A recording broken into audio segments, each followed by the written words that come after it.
Bom dia, galera. Eu fiz a prova da Petrobras de operação de lastro, ênfase 9. Então, estou fazendo esse vídeo aqui para saber a opinião de vocês sobre as possíveis anulações, né, e recursos que a gente pode fazer. A primeira questão é a questão 44, que fala do arco BD. 44 não, a 45, que nos diz o seguinte: se alfa for um arco sobre a circunferência da figura com comprimento 481π sobre 6, então o cosseno de alfa será maior que 0,6. Então, na minha opinião, né, e pelos cálculos que eu fiz, essa questão está correta, o gabarito nos diz que está incorreto. Por quê? Quando a gente usa a fórmula que o comprimento de arco é igual o ângulo vezes o raio, a gente encontra que esse ângulo aí equivale a um ângulo de 721,5 graus. Né? É só substituir o π também por 180, porque você converte em graus. E 721,5 graus tem um cosseno igual a 1,5 graus. Por quê? Porque dá duas voltas, né, que é 720, mais 1,5. Então o cosseno é muito próximo de 1, porque esse ângulo é muito perto de zero. Então essa afirmativa está correta.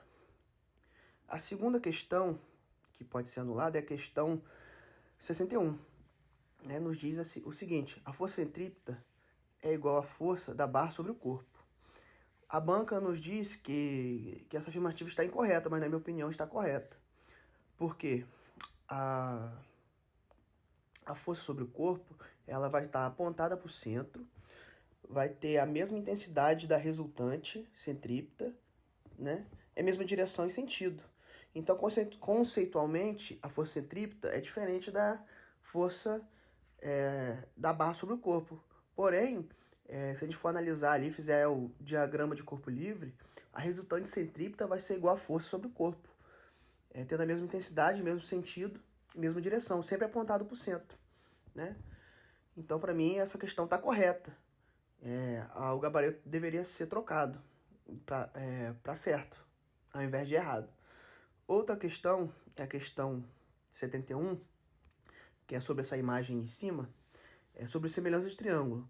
Aí eu vou ler aqui para vocês. Considere-se que os triângulos ADH e BEH sejam semelhantes e que o XY sejam os comprimentos do segmento DH e HE, respectivamente.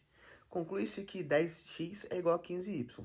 Então, vocês podem ver ali, ó, que à primeira vista a gente pode perceber que o y é um valor maior que o DH, certo? Então, quando eu digo que 10x, ou seja, 10 multiplicado a um número pequeno é igual a 15 multiplicado a um número maior, essa igualdade aí a gente já conclui que essa igualdade está errada. Mas fazendo a conta, realmente, a gente encontra exatamente o contrário disso.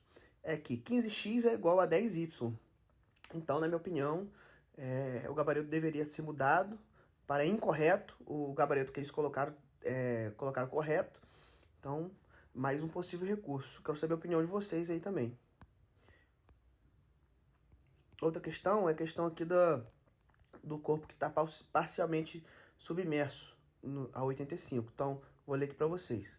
Um corpo parcialmente submerso, em que o centro de gravidade esteja acima do centro de empuxo, se encontra em situação de equilíbrio instável. Então, só para dar um exemplo para vocês, uma embarcação, quando ela... Como que ela funciona? Como que é o projeto? O projeto dela é que o centro de gravidade esteja abaixo do centro de empuxo. Por quê? Porque qualquer perturbação no sistema, a embarcação sempre vai tender a voltar, a ficar em pé de novo, né? Por isso que ela inclina, às vezes quando está uma tempestade, com muita onda, muito vento, ela vai inclinar, né? E vai tender a voltar a ficar em pé de novo. Isso se chama o equilíbrio estável, mas isso ocorre porque o centro de gravidade está abaixo do centro de empuxo. Aqui nesse caso aqui, como o centro de gravidade está acima do centro de empuxo, imagine que fosse uma embarcação. A embarcação ia tender a virar de cabeça para baixo. Ela ia ficar girando, porque qualquer perturbação, se o centro de gravidade, se a força, peso, vencer a força, né, gerar um momento ali em relação ao empuxo, a embarcação ia tender a girar. Ou seja, ia entrar um equilíbrio instável, porque o valor do equilíbrio ia se afastar. né, não ia tender a voltar, ia tender a se afastar a primeiro momento. Por isso que se chama equilíbrio instável. Então, na minha opinião, essa questão está correta. E no gabarito ela nos diz que está incorreta. Então, também, na minha opinião, deve ser mudado o gabarito. Então, galera, dê a opinião de vocês aí nos comentários pra gente dar uma discutida sobre o assunto. Abraço.